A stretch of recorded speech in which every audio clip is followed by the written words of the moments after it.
Hello my fellow NQTs, today I will be teaching you how to teach subtraction during the apocalypse. All you will need is a whiteboard or a piece of paper if you don't have it, a whiteboard pen or a pencil if you don't have that, and a dice. You can simply get a dice from any sort of board game that you have in your house, and if you don't have a board game, don't stress out because you could use your phone, you could use a computer, or you could use a tablet that you have at home. And all you need to do is write on Google number generator, and you can decide what numbers you want to generate from between 1 and 5, 1 and 10, or 1 and 20. Now, when teaching subtractions, you only start between numbers 1 to 5. And you start off really simply with your child by just taking away 1. Usually we call it 1 less. You can use Lego to help you with your subtraction. You can also use anything really that you have in your house.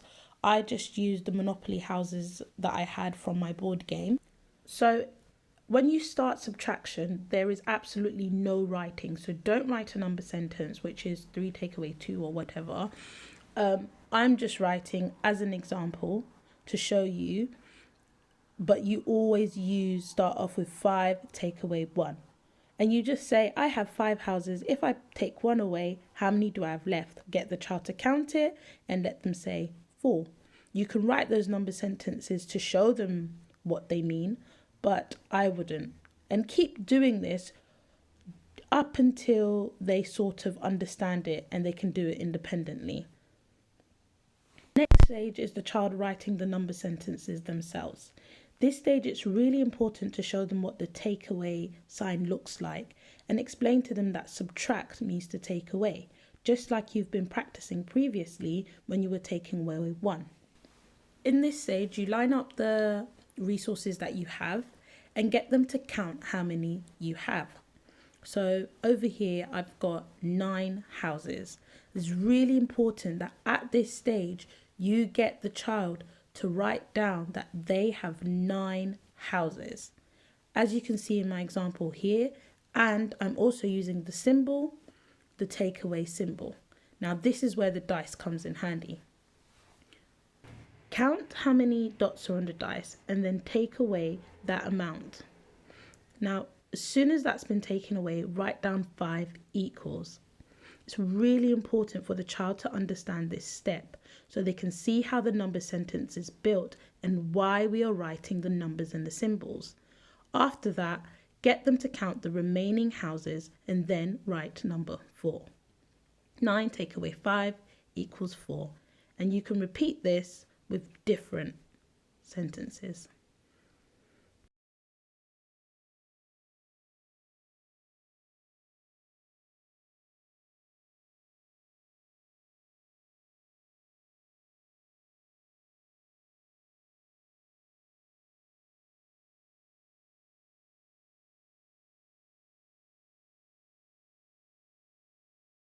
Now, to challenge your child, you will be subtracting between 10 and 20. Now, you will be using a number line, and this time they won't be able to rely so much on the items that they have at hand. Begin by choosing a number and placing your item on top of the number. So here is 6. So the first thing the child writes is 6, take away. Then you roll your dice. 1. 6 take away 1 equals, and have your child move the dice from 6 to 5. 6 take away 1 equals 5. Repeat this again with another number. Maybe they might choose 8. Don't forget to write the number sums in sequences. 8 take away 3 equals. Count back 3 times. 1, 2, 3. 8 take away 3 equals 5. Now repeat this with a few other number sentences. Well, I love you guys. I'm going to miss you, and don't forget to hit the like and subscribe button so I can make more videos like this, especially if you want videos in this format. And during the apocalypse, remember to stay at home and to wash your hands. Bye.